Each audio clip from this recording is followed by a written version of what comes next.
우리 찬송가 310장 함께 찬양하겠습니다. 하나님의 은혜로 있을 데 없는 자 왜 구속하여 주는지 난 알 수 없도다. 내가 믿고 또 의지함은 내 모든 형편 아시는 주님 늘 보호해 주실 것을 나는 확실히 아네. 왜 내게 굳세 믿음과 또 복음 주셔서 내 마음이 항상 편한지 난 알 수 없도다. 내가 믿고 또 의지함은 내 모든 형편 아시는 주님 늘 보호해 주실 것을 나는 확실히 아네. 왜 내게 성령 주셔서 내 마음 감동해 주 예수 믿게 하는지 난 알 수 없도다. 내가 믿고 또 의지함을 내 모든 형편 아시는 주님 늘 보호해 주실 것을 나는 확실히 아네. 주 언제 강림하실지 밤에 홍낮에 또 주님 만날 그곳도 난 알 수 없도다. 내가 믿고 또 의지함은 내 모든 형편 아시는 주님 늘 보호해 주실 것을 나는 확실히 아네. 아멘. 우리 사도신경으로 우리의 신앙을 고백하도록 하겠습니다. 전능하사 천지를 만드신 하나님 아버지를 내가 믿사오며 그 외아들 우리 주 예수 그리스도를 믿사오니 이는 성령으로 잉태하사 동정녀 마리아에게 나시고 본디오 빌라도에게 고난을 받으사 십자가에 못 박혀 죽으시고 장사한 지 사흘 만에 죽은 자 가운데서 다시 살아나시며 하늘에 오르사 전능하신 하나님 우편 앉아 계시다가 저리로서 산 자와 죽은 자를 심판하러 오시리라. 성령을 믿사오며 거룩한 공회와 성도가 서로 교통하는 것과 죄를 사하여 주시는 것과 몸이 다시 사는 것과 영원히 사는 것을 믿사옵나이다. 아멘. 오늘 함께 보신 말씀은 마가복음 6장 45절에서 56절까지 말씀입니다. 마가복음 6장 45절에서 56절까지의 말씀 시간 함께 한 목소리로 다 같이 합독하시겠습니다. 예수께서 즉시 제자들을 재촉하사 자기가 무리를 보내는 동안에 배 타고 앞서 건너편 벳세다로 가게 하시고 무리를 작별하신 후에 기도하러 산으로 가시니라. 저물매 배는 바다 가운데 있고 예수께서는 홀로 무태에 계시다가 바람이 거스림으로 제자들이 힘겹게 노젓는 것을 보시고 밤 사경쯤에 바다 위로 걸어서 그들에게 오사 지나가려고 하시매 제자들이 그가 바다 위로 걸어오심을 보고 유령인가 하여 소리 지르니 그들이 다 예수를 보고 놀라미라. 이에 예수께서 곧 그들에게 말씀하여 이르시되 안심하라 내니 두려워하지 말라 하시고 배에 올라 그들에게 가시니 바람이 그치는지라. 제자들이 마음에 심히 놀라니 이는 그들이 그 떡 떼시던 일을 깨닫지 못하고 도리어 그 마음이 둔하여졌음이더라. 건너가 게네사네 땅에 이르러 대고 배에서 내리니 사람들이 곧 예수신 줄 알고 그 온 지방으로 달려 돌아다니며 예수께서 어디 계시다는 말을 듣는 대로 병든 자를 침상째로 메고 나아오니 아무데나 예수께서 들어가시는 지방이나 도시나 마을에서 병자를 시장에 두고 예수께 그의 옷 가에라도 손을 대게 하시기를 간구하니 손을 대는 자는 다 성함을 얻으니라. 아멘. 오늘도 우리 생명나무교회 모든 성도님들이 하나님 안에서 승리하시며 귀한 은혜와 사랑을 마음껏 누리시는 귀한 우리 성도님들 되시길 주님의 이름으로 간절히 축원합니다. 지난 시간에는 우리가 오병이어 기적에 대해서 함께 말씀을 나눴습니다. 오병이어 이 사건은 제자들에게 참으로 놀라운 하나님의 은혜를 체험하였습니다. 그곳에 있는 수많은 사람들 그리고 제자들에게 얼마나 흥분하고 감동이 있겠습니까?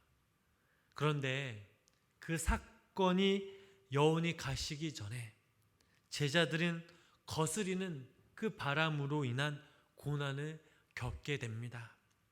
오늘 우리 본문 45절 말씀을 우리 다 같이 함께 한 목소리로 다시 한번 합독하시겠습니다.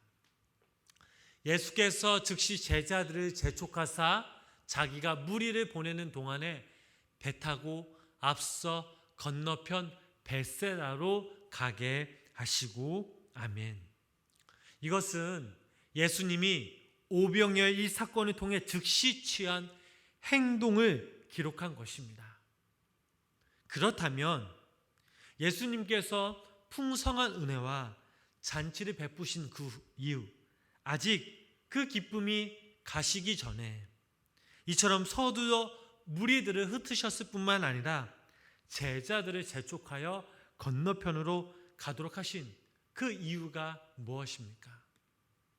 그것은 먼저 주님께서 무리들이 자신을 왕으로 삼으려는 생각을 품고 있음을 아셨기 때문입니다.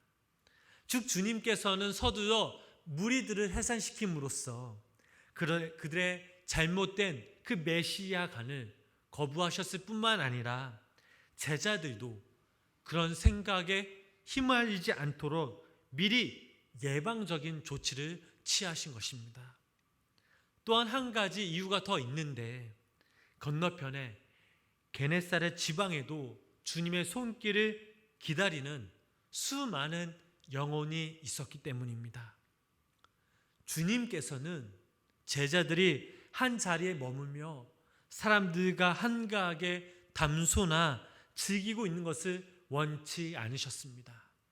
서둘러서 다른 지역에 가서 하나님께서 맡겨주신 그 사명을 감당하기 원하셨습니다. 제자들이 배를 타고 바다 건너편으로 간 것은 오병이어 이 사건이 일어난 그날 초저녁쯤 된 것 같습니다. 45절부터 47절 말씀에서 예수님이 제자들을 바다 건너편 벳세다로 보내시고 홀로 기도하시다가 저물었다고 한 것을 보면 그렇습니다. 제자들이 거스르는 바람과 그로 인한 풍랑으로 고난을 당한 그 반 사경까지 계속되었습니다. 이 밤 사경은 바로 새벽 3시부터 6시까지입니다. 즉, 이 시간 동안 한마디로 죽을 고생을 한 것입니다. 얼마나 지치고 또 기진맥진했겠습니까? 불과 몇 시간 전에 오병의 이 사건을 경험한 제자들이 바로 돌아서서는 이런 고난을 보고 어려움을 당하고 있는 것입니다. 그런데 실상 이것이 바로 우리 신앙생활의 현장입니다.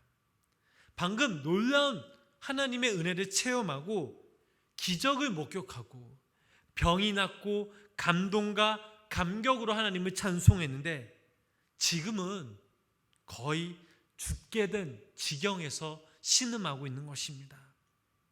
푸른 풀밭, 맑은 시냇물가로 다니고 있었는데 어느새 사망의 음침한 골짜기를 헤매고 있는 것입니다.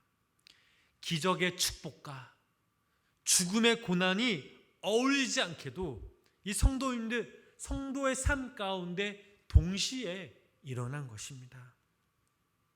낮에 있었던 이 오병이의 사건의 이 기적의 감동은 한순간에 다 사라지고 현실적인 괴로움이 그들에게 찾아온 것입니다. 혹시 예수님 믿고 말씀대로 살아보려고 노력하는데도 불구하고 이 풍랑처럼 덮쳐오는 이 삶의 문제들 때문에 고통을 당해 본 적이 있으십니까? 아마 대부분의 성도님들은 이런 고통을 당하셨을 것입니다. 예수님을 안 믿겠다는 것도 아니고 열심히 말씀대로 살아가려는데도 불구하고 이처럼 어려운 일을 당한 적이 한두 번이 아닙니다. 그렇다면 왜 우리는 예수님을 믿는데 이처럼 고난이 올까요? 하나님의 말씀대로 살려고 몸부림치는 대로 왜 우리에게 이처럼 고통이 찾아올까요? 흔히 대부분의 많은 사람들은 예수님을 믿으면 만사 형통일 것이다 라고 생각합니다. 고생도 없고 축복만 있을 것이라 라고 생각합니다. 그러나 그런 생각은 오해입니다. 예수님을 믿어도 고난을 당할 수가 있습니다. 성경의 형통과 세상의 형통은 지극히 다릅니다. 세상이 말하는 성공과 성경이 말하는 이 성공도 지극히 다릅니다. 세상에서 말하는 이 망사 형통은 모든 일이 내 뜻대로 막힘없이 이루어진다는 것입니다. 그러나 성경이 말하는 이 만사 형통은 모든 것이 막힘없이 통하는데 누구와 통합니까? 바로 하나님과 통하는 것입니다. 내 모든 생각, 내 모든 소원이 하나님과 통하는 것입니다. 이것이 바로 성경에 말하는 형통입니다. 지금 제자들 상황을 보시기 바랍니다. 가장 어둠이 깊은 그 시간, 풍랑이 일고 바람이 몰립니다. 이젠 그들 스스로 완전히 지쳐버렸습니다. 하지만 제자들에게 가장 힘든 것은 풍랑보다도 짙은 어두움보다도 주님이 그들과 함께 계시지 않는다라는 것이었습니다. 주님은 지금 어디 계신가? 우리가 지금 이렇게 풍랑 가운데 있는데 주님은 무엇을 하시나? 이들의 두려움은 주님과 통하지 못한 데서 바로 나오고 있는 것입니다. 예수님은 어디서 무엇을 하고 계실까요? 47절 말씀을 보니 제자들이 바다 한가운데서 힘겹게 노를 짓는 그 시간에 예수님은 갈릴리 바다가 내려다 보이는 그 산 위에서 기도하고 계셨습니다. 풍랑을 만난 제자들이 힘겹게 노를 젓는 그때 주님은 주무시고 계신 것이 아니라 기도하셨다라는 것입니다. 그리고 제자들이 고난당한 것을 이 주님은 바라보고 계셨던 것입니다. 주님은 지금 제자들에게 만사형통, 성경이 말하는 형통을 가르치고 있는 것입니다. 눈앞에 보이지 않아도 나는 너희와 항상 함께 있다. 두려워 말아라. 겁내지 말아라 하며 제자들에게 이 믿음을 가르치고 계십니다. 사랑하는 성도님 여러분, 어떤 상황 속에서 주님께서 나와 함께 계심을, 우리와 함께 계심을 믿는 것, 이것이 바로 성경이 말하는 만사형통입니다. 아무것도 없는 빈들에 주님의 계심으로 오병의 사건이, 기적이 가능했듯이 바다의 물결로 고난당하는 그 현장에도 주님이 계시면 바로 해답이 있는 것입니다. 49절과 50절 말씀을 보니 제자들이 그 바다 위로 걸어오심을 보고 유령인가 하여 소리 지르니 그들이 다 예수를 보고 놀람이라.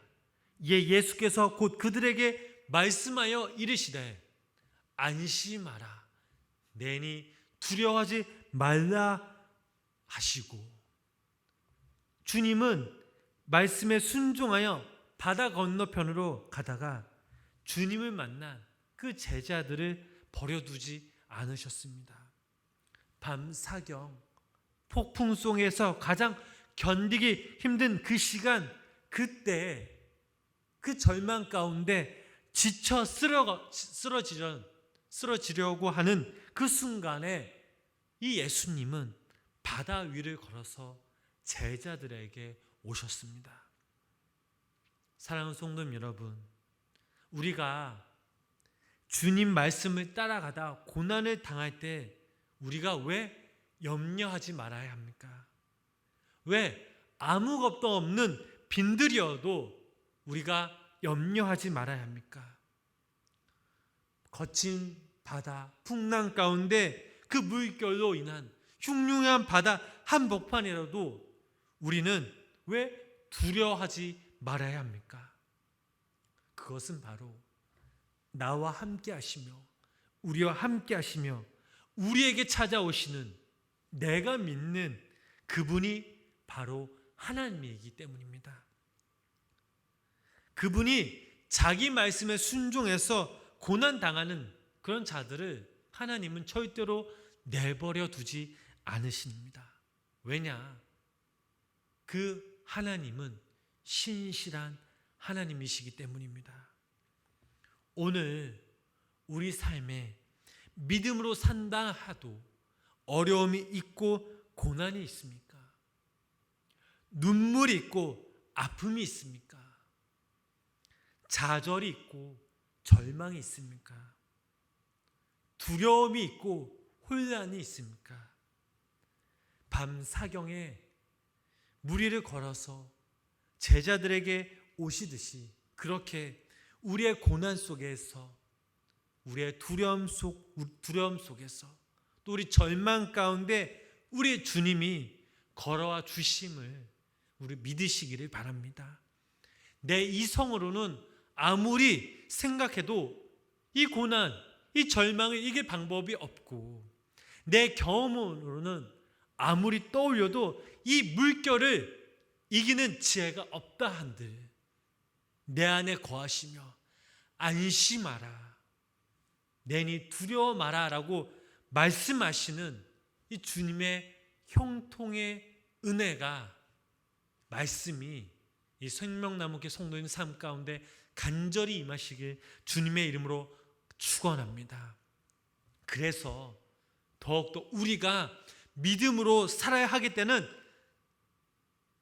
다짐하며 결단하며 주님이 우리 안에 거하실 때에 우리 생명나무교회 모든 성도님들이 이 만사형통의 삶을 살아가시는 귀한 성도님들 되시길 주님의 이름으로 간절히 축원합니다. 기도하겠습니다. 하나님, 우리가 하나님을 믿는다 하면서 내가 원하는 대로 이루어지고 또 내가 하나님을 뜻대로 아니 내 뜻대로 살아가는 것이 복이며 성도가 누리는 형통의 삶이라고 생각했습니다. 예수님을 믿으면 모두가 부러워하는 만사형통의 삶을 살 것이라 라고 생각했습니다. 그러나 생각해 보니 진정한 만사형통의 삶은 어려움이 없는 삶이 아니라 거스리는 풍랑 가운데서도 주님이 내 안에 계시고 내가 주님 안에 있음을 믿고 알기에 기도로 주님과 소통하는 것임을 알고 다시 한번 깨닫게 됩니다.